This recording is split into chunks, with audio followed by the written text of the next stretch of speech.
ரிஷபம், ஜாக்கிரதையா இருங்க, நெருங்கிடுச்சு.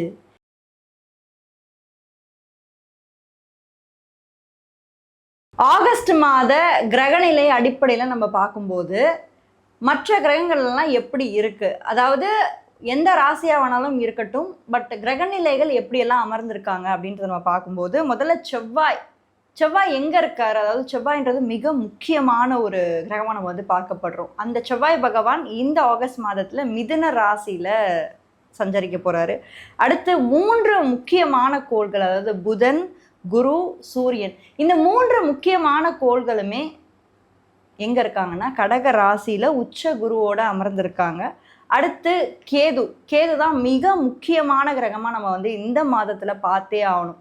ஏன்னா இந்த கேது கிரகத்தோட வேற எந்த ஒரு கிரகமும் சூழலை இந்த மாதத்துல. ஏன்னா அடுத்து வரக்கூடிய இந்த செப்டம்பர் மாதத்துலலாம் நம்ம பார்க்கும்போது கிரகணமானது ஏற்பட போகுது. பட் அதுக்கு முன்னாடி கேது பகவான் இந்த மாதத்துல தனியா தான் அமர்ந்திருக்க போறாரு. அடுத்து சுக்கிரனோட இணைவு, அதாவது இந்த டைம் பீரியட், இந்த ஆகஸ்ட் மாத டைம் பீரியடுக்கு முன்னாடி வரைக்கும் நீங்க பாருங்க, இந்த சுக்கிரன் கேதுவோட இணைவு வந்து ரொம்ப ஸ்ட்ராங்கா ரொம்ப நெருக்கமா இருந்தது. அதுக்கப்புறம் போக போக இந்த செகண்ட் வீக் ஆகஸ்ட்டுக்கு மேலெல்லாம் நம்ம பார்க்கும்போது அந்த கேதுல இருந்து பிரிஞ்சு சுக்கிரன் கன்னி ராசியில, அதாவது தன்னுடைய நீச்சமாகக்கூடிய கன்னி ராசியிலிருந்து மீன ராசிக்கு தன்னுடைய உச்ச பார்வையை செலுத்துறாரு. அங்க என்ன ஒரு பிரச்சனை இருக்கு, பிரச்சனைன்னு கூட சொல்ல முடியாது, பூகம்பம் அப்படின்னு கூட சொல்லலாம். ஏன்னா சனி பகவான் மீன ராசியில கடந்த ஒரு 1.5 வருஷமா வந்து அமர்ந்திருக்காரு. 1.5 வருஷமா அமர்ந்திருக்கக்கூடிய இந்த சனி பகவான் இப்போ இந்த கோச்சாரத்துல மாறக்கூடிய இந்த சுக்கிரனை நேருக்கு நேர் வந்து பார்க்க போறாரு. ஸோ ரொம்பவே பவர்ஃபுல்லா அமையக்கூடிய ஒரு விஷயம். ஏன்னா ஒரு பக்கம் வந்து பார்த்தீங்கன்னா நீச்சமான ஒரு சுக்கிரனோட அமைப்புல சனி பகவான் அவருடைய நெருங்கின ஃப்ரெண்டு, ரொம்ப க்ளோஸான தோஸ்துன்னு கூட சொல்லலாம். ஸோ அந்த சனி பகவான் இந்த சுக்கிரனை வந்து இந்த மாதம் வந்து பார்வையிடுறாரு. அதுக்கப்புறம் வேற யாரு, ராகு, கலியுகத்துடைய கடவுள், அதாவது கலியுகத்துடைய மகான் அப்படின்னு கூட நம்ம சொல்லலாம். இந்த ராகு பகவான் எங்க இருக்காருன்னா கும்பராசியில இந்த மாதம் மட்டும் கிடையாது, இந்த டிசம்பர் மாதம் முழுக்கவே, அதாவது எக்ஸாக்டா சொல்லணும்னா 18 months வந்து அவர் வந்து கும்பராசியில இருப்பாரு. அப்படியே சிம்ம ராசிக்கு நம்ம பார்த்தோம்னா அதுக்கு நேரடியா இருக்கக்கூடிய ராசியில உங்களுக்கு வந்து கேது பகவான் இருப்பாரு. ஸோ இந்த டிசம்பர் மாதம் வரைக்கும் ராகு கும்பராசியில சஞ்சரிக்க போறாரு. ஸோ வீடு கொடுத்த சனி பகவான் வந்து மீன ராசியில இருக்க போறாரு. ஸோ இதுதான் வந்து கோச்சார ரீதியா கிரக நிலைகள் வந்து மாதம் மாறிட்டே இருக்கு. அதை தான் நம்ம ஒவ்வொரு மாதமும் நம்ம பேசிக்கிட்டே இருக்கோம். ஒவ்வொரு மாதமும் கிரகங்கள் எப்படி எப்படி மாறுறாங்க, எந்தெந்த வீட்டுக்கு மாறுறாங்க. ஏன்னா நம்ம ஒரு ராசி பலன் எடுத்தோம்னா அது வந்து ஒரு பர்டிகுலர் ராசியை மட்டும் நம்ம மென்ஷன் பண்ண முடியாது. ஏன்னா இங்க பாருங்க 12 ராசிகள் இருக்கு இல்லைங்களா? ஸோ 12 ராசிகளும் 9 கிரகங்களும் இருக்கு. ஸோ அவங்க மாதம் மாறுவாங்க. மாதம் மாறக்கூடிய கிரகங்கள்னு சில இருக்கு, வருடம் மாறக்கூடிய கிரகங்கள்னு சில இருக்கு. ஸோ நம்ம ராசி பலன் பார்க்கும்போது ரெண்டுத்தையுமே எடுத்து தான் பார்க்கணும். ஸோ வெயிட்டேஜ் வந்து ரெண்டுமே இருக்கு. ஸோ நிறைய பேர் பண்ற தப்பு என்னன்னா, ராசி பலன் பார்க்கும்போது வெறும் ராசிநாதன் மட்டும் பார்ப்பாங்க, சனியை மட்டும் பார்ப்பாங்க, சுக்கிரனை மட்டும். அப்படி கிடையாதுங்க. மற்ற கிரகங்கள் கோள்கள் வக்ரமாவுதா? ஏன்னா இப்ப பாருங்க இந்த குறுகிய காலகட்டத்துல இந்த ஒரு டைம் பீரியட், இந்த ஜூலை மாசத்துலலாம் பாருங்க புதன் வந்து வக்ரமாயிட்டே இருந்தார். இப்ப இந்த ஆகஸ்டுக்கு அப்புறம்லாம் அவர் வக்ர நிவர்த்தி ஆகி நேர்கதிக்கு வந்து மாற போறார். ஸோ அப்ப கிரகங்கள் வந்து வக்ரமாகும், திரும்பி நேர்கதிக்கு வரும். இந்த மாதிரி நிறைய விஷயங்கள் வந்து ஒரு அற்புதமான ஒரு விஷயம் தாங்க ராசி பலன். நீங்க வந்து அதை ப்ரிடிக்ஷனா மட்டும் பார்க்காம ஒவ்வொரு மாதங்களும் கிரகங்கள் எப்படியெல்லாம் மூமெண்ட்ல இருக்காங்க அப்படின்றத நோட் பண்ணும்போது டெஃபினட்டா நம்மளால வந்து நிறைய விஷயங்களை தெரிஞ்சுக்க முடியும். ஏன்னா இந்த பிரபஞ்சத்துல நிறைய விஷயம் சேஞ்ச் ஆகிட்டே இருக்கு, அது நம்மளால தான் வந்து கண்டுபிடிக்க முடியல. பட் நீங்க ஒன்ஸ் அந்த அஸ்ட்ராலஜின்ற ஒரு விஷயத்துக்குள்ள நீங்க இன்வால்வ் ஆயிட்டீங்க, இன்ட்ரெஸ்ட் உங்களுக்கு வந்துருச்சு அப்படின்னா அந்த கிரகங்களோட மாற்றங்கள் எப்படி இருக்கு, மனிதனோட வாழ்வியல்ல அவங்க என்னென்ன மாதிரி மாற்றங்களை கொண்டு வர போறாங்க, அது மட்டும் இல்லாமல் உங்களுடைய தசாபுக்திகளும் இதுக்கு பின்னாடி ஒரு மிகப்பெரிய ஒரு ரோல் ப்ளே பண்ணும். கண்டிப்பாக ப்ளே பண்ணும். அது நிறைய பேருக்கு தெரிய மாட்டேங்குது. ராசி பலன் நடக்க மாட்டேங்குதுன்னு நீங்கள் வெளியே சொல்லிடுறீங்க. பட் ஆக்சுவலாக அந்த ராசி பலனை நம்ம வந்து மேட்ச் பண்ணி கரெக்டாக பார்க்கணும்னா தசாபுக்திகள் தான் வந்து பார்த்திங்கன்னா ஒரு எப்படி சொல்கிறது, படத்தோட டேரக்டர் மாதிரி.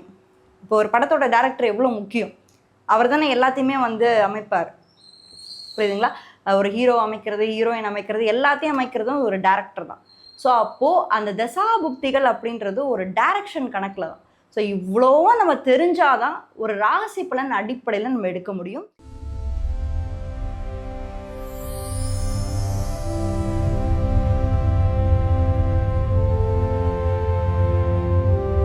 நீங்கள் நம்மளுடைய ஃபோக்கஸ் டிவைன் சேனலை இன்னமும் சப்ஸ்கிரைப் பண்ணாமல் வச்சுருந்தீங்கன்னா மறக்காமல் சேனலை சப்ஸ்கிரைப் பண்ணிவிட்டு உங்களுடைய ஆதரவை தொடர்ந்து நம்மளுடைய சேனலுக்கு கொடுத்துக்கிட்டே இருங்க.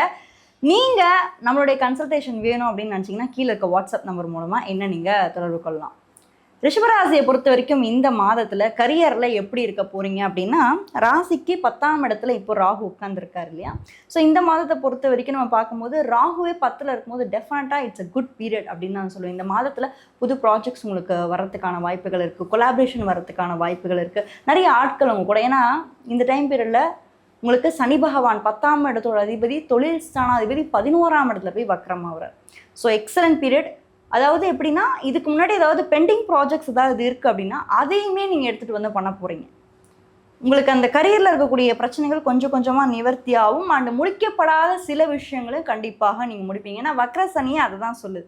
என்னென்ன விஷயம் நீ பெண்டிங்கில் வச்ச, உங்களுடைய 9ஆம் பாவம் 10ஆம் பாவம் தொடர்ந்து நீங்கள் என்னென்ன விஷயம்லாம் பெண்டிங் வச்சியோ அந்த விஷயத்தை எல்லாத்தையுமே இந்த வக்ர சனி காலகட்டம், அதாவது குறிப்பாக சொல்லணும்னா இந்த ஆகஸ்ட் மாதம் அந்த பெண்டிங்கான விஷயத்தை எல்லாத்தையுமே முடிச்சுட்டு நெக்ஸ்ட் லெவலுக்கு நீங்கள் மூவ் ஆகக்கூடிய ஒரு நல்ல ஒரு அற்புதமான ஒரு வாய்ப்புகளை இந்த ஒரு ஆகஸ்ட் மாதம் கொடுக்கும். இதை தவற விடாதீங்க. ஏன்னா இந்த டைம் பீரியடில் தான் உங்களுக்கு புதன், குரு, சூரியன் 3ஆம் இடம் சொல்லக்கூடிய முயற்சி ஸ்தானத்தில் இருக்காங்க.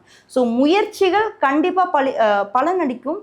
பட் எஃபர்ட்டை கொஞ்சம் அதிகமாக போடுங்க. ஏன்னா ரிஷபத்துக்கு க்ரியேட்டிவிட்டி அதிகம், அந்த நாலேஜ் அதிகம், எல்லாமே இருக்குது.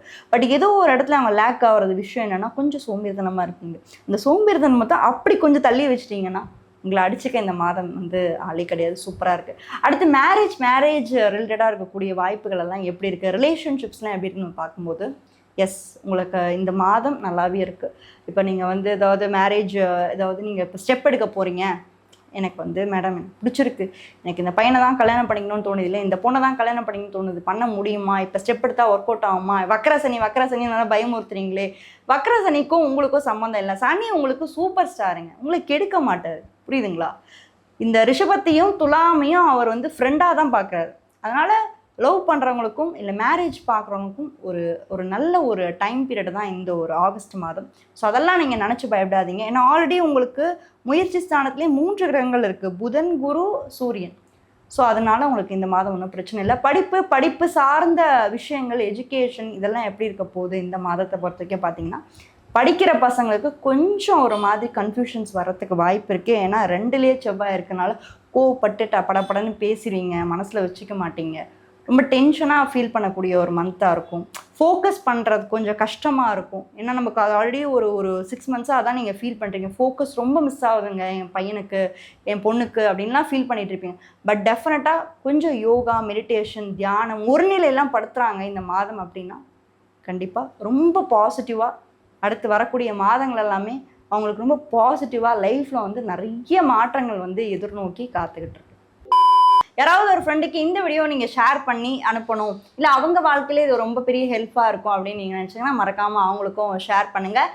நீங்கள் என்ன ராசியில் பிறந்தீங்க, என்ன நட்சத்திரத்தில் பிறந்தீங்க அப்படின்றத கீழே மறக்காமல் கமெண்ட் பண்ணுங்கள். தேங்க்யூ.